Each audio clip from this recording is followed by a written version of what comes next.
Grammar کی تعریف کے بارے میں، جسے ہم ڈیفینیشن آف گرامر کہتے ہیں۔ اس کی ہمارے پاس دو تعریفیں ہیں۔ پہلی تعریف ہے ہمارے پاس کہ گرامر اصولوں کا ایسا مجموعہ ہوتا ہے جو زبان کی ساخت پر حکومت کرتا ہے۔ دوسرا ہمارے پاس اس کی تعریف ہے کہ گرامر قواعد و ضوابط کو جاننے کا نام ہے، زبان لینگویج کے عملی تجزیے کا نام ہے۔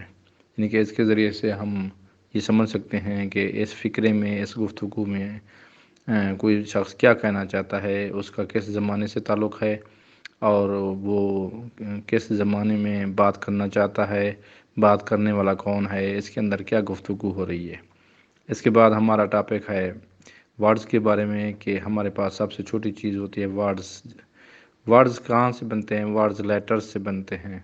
لیٹرز حروف تہجی، انگلش زبان میں آپ جانتے ہیں 26 حروف تہجی ہوتے ہیں، اور اس کے بعد ان حروف تہجی کو ملانے سے ورڈز الفاظ بنتے ہیں۔ الفاظوں کو ملانے سے جملہ، فقرہ، سینٹنس بنتا ہے۔ سینٹنس کی تعریف یہ بھی ہے کہ سینٹنس ایسی بات کو کہتے ہیں جس کا مفہوم مکمل طور پر سمجھ میں آ جائے، اسے فقرہ کہتے ہیں۔ فقرے کے اندر 3 حصے ہوتے ہیں۔ پہلے حصے کو سبجیکٹ یعنی فاعل کہتے ہیں، دوسرے حصے کو ورب یعنی کہ فعل کہتے ہیں، آخری حصے کو آبجیکٹ یعنی مفعول کہتے ہیں، جس پر کام واقع یا ختم ہوتا ہے۔ فاعل کام کرنے والا ہوتا ہے، فعل کام کو کہتے ہیں، اور مفعول جس پر کام واقع یا ختم ہو۔ اس کے علاوہ اردو لینگویج کے حوالے سے دیکھیں تو اس کی فقرے کے 2 حصے ہوتے ہیں۔ ایک حصہ سبجیکٹ یعنی کہ فاعل ہوتا ہے، باقی سارا حصہ ہوتا ہے مسند الیہ، جسے ہم پیریڈیکیٹ کہتے ہیں۔ اس کے بعد ہمارے پاس ہیں فقرات کی اقسام۔ ہمارے پاس فقرات کی 6 اقسام ہیں جو کہ آپ دیکھ رہے ہیں، اور میں نے کوشش کی ہے کہ ریسرچ کے ذریعے سے اس کو مختصر طور پر بیان کروں، تاکہ ویسے تو بہت سارے اقسام بنائی جا سکتے ہیں، انہی 6 کو تقسیم کر دیں تو بہت سارے اقسام بنائی جا سکتے ہیں، لیکن یہ مختصر طور پر یہ ہے۔ ہمارے پاس simple sentence, compound sentence, complex sentence, positive, negative, question اور ٹیگ کوسچنس، انٹروگیٹو جسے ہم کہتے ہیں، اس کو کوسچن کہتے ہیں۔ اب یہ نیچے ہم ہر ایک کی تعریف دے رہے ہیں اور اس کی مثال دے رہے ہیں، تاکہ آپ کو آسانی کے ساتھ ان کی تعریف بھی سمجھ آ جائے اور مثال بھی سمجھ آ جائے۔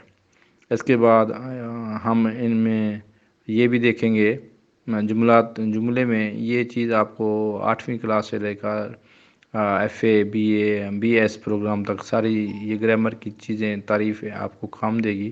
تو ایک مقصد کے لیے آپ نے گرامر کا باقاعدگی سے اسی لیکچر نمبر 1 سے لے کر سارے لیکچر دیکھنے ہیں، تاکہ آپ چاہے چھٹی کلاس کے طالب علم ہیں، چاہے 7ویں کے ہیں، چاہے 8ویں کے ہیں، چاہے 9ویں کے ہیں، 10ویں کے ہیں، ایف ایس سی کے ہیں، ایف اے کے ہیں، تو آپ لوگوں نے یہ ساری چیزیں سمجھنی ہیں۔ اور انہی گرامر ساری زندگی وہی رہتا ہے، گرامر تبدیل نہیں ہوتا۔ ہر سال کتاب چینج ہو سکتی ہے۔ مثلا اس سال آپ چھٹی کلاس میں پڑھ رہے ہیں تو آپ نے چھٹی کی انگلش پڑھنی ہے، بک، ٹیکسٹ بک۔ اس کے بعد آپ نے 7ویں کی پڑھنی ہے، پھر 8ویں کی پڑھنی ہے، پھر 9ویں کی پڑھنی ہے، پھر 10ویں کی پڑھنی ہے۔ لیکن گرامر جو ہے ویسے ہی رہے گا، ساری زندگی ایک جیسا ہی ہوتا ہے۔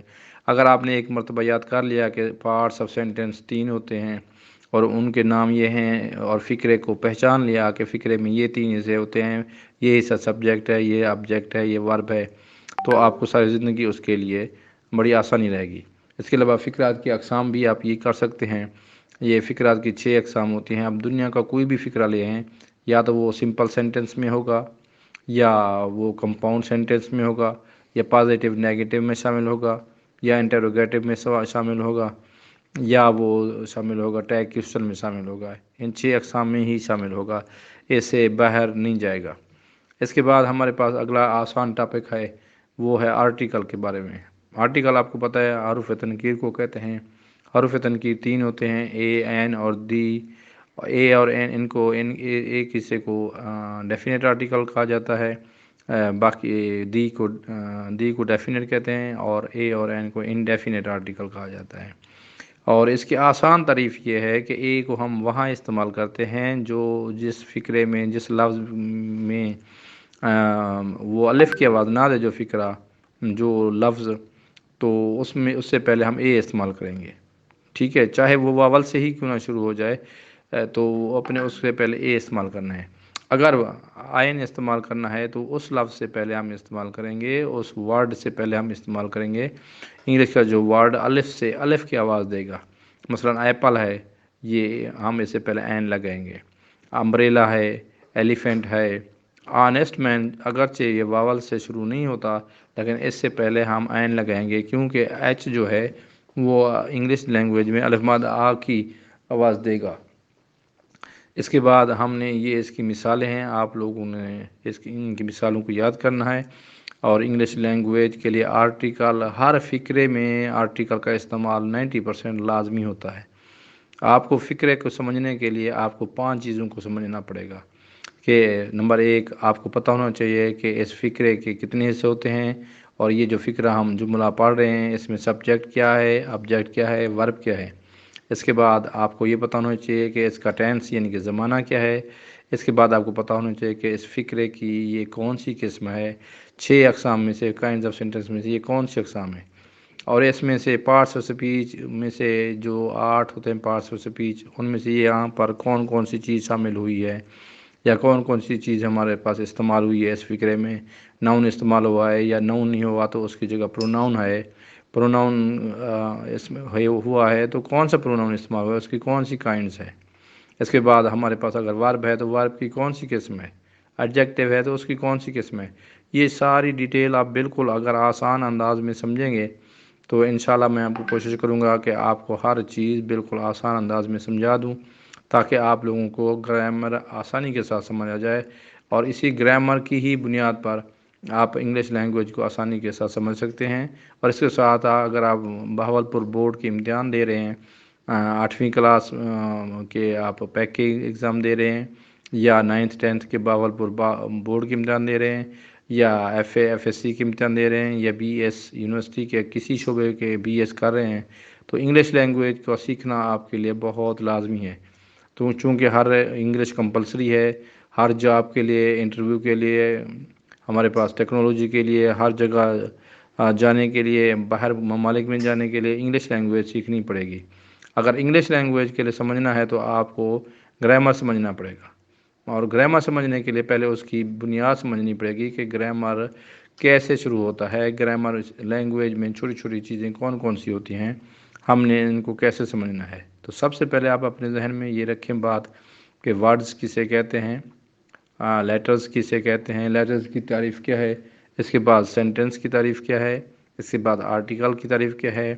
اس کے علاوہ ہم مزید لیکچرز، آنے والے لیکچرز میں بالکل آسان اور شارٹ میں لیکچر بناؤں گا تاکہ آپ لوگوں کو انگلش لینگویج بڑی آسانی کے ساتھ سمجھ آ جائے، اور آپ اس کی بنیاد جب اس کو سمجھ لیں گے تو آگے آپ اپنی بکس کو حل کر سکیں گے، اور آپ جس کلاس کے طالب علم ہیں، چاہے 6ٹھی کلاس میں پڑھتے ہیں، چاہے 7ویں میں پڑھتے ہیں، چاہے 8ویں میں پڑھتے ہیں، چاہے 9th میں پڑھتے ہیں، چاہے 10th میں پڑھتے ہیں، تو آپ لوگوں کو انگلش گرامر بڑے آسانی کے ساتھ بڑے اچھے انداز سے سمجھ آ جائے گا۔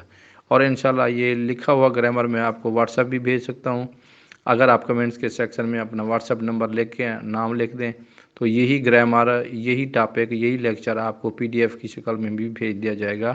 اس مقصد کے لیے سب سے پہلے آپ سے گزارش ہے کہ چینل کو سبسکرائب کریں، لائک کریں، اور کمنٹ سیکشن میں اگر آپ کو یہ PDF میں یہی پیجز درکار ہیں تو آپ کو یہ PDF میں بھی مل جائیں گے، اگر آپ نے کمنٹس سیکشن میں اپنا واٹس ایپ نمبر اور نام لکھ دیں تاکہ ہم آپ کو یہ PDF میں بھجوا سکیں۔ اس کے علاوہ انگلش لینگویج کے آگے اندر جو چیز ٹاپک آئے گا ہم نے اس کو ریٹن میں آپ کو سمجھانا ہے، اور ریٹن میں آپ سے ٹیسٹ بھی لینا ہے، پھر آپ اپنی کلاس میں انشاءاللہ بہت ہی نمایاں انداز سے کارکردگی دکھا سکتے ہیں، اور اپنے اسکول میں آپ انشاءاللہ فرسٹ بھی آ سکتے ہیں۔ تو آپ لوگوں سے گزارش ہے کہ ہمارے اس چینل کو سبسکرائب کریں، امجد عباس 1512 کو، اور جو بھی چیز سمجھ نہیں آ رہی انگلش لینگویج کے حوالے سے، اب بغیر کسی ہچکچاہٹ کے ہمیں آپ واٹس ایپ بھی کر سکتے ہیں 030177454110 پر، یہ میرا موبائل نمبر ہے، واٹس ایپ نمبر، اور اسی آپ چینل کے ذریعے سے بھی ہمیں پوچھ سکتے ہیں کہ آپ نے کیا ٹاپک سمجھنا ہے یا کون سی چیز آپ کو PDF میں درکار ہے، تو ہم آپ کو یہ PDF میں بھی بھجوا دیں گے۔ امید ہے انشاءاللہ آپ کو یہ بڑے اچھے انداز سے سمجھ آیا ہوگا۔ مزید آپ کمنٹ سیکشن میں ہمیں اپنی تجاویز ارسال کریں، آپ کی تجاویز کی روشنی میں ہم مزید اس کو انشاءاللہ بہتر انداز میں بنائیں گے۔ آپ لوگوں کا بہت بہت شکریہ۔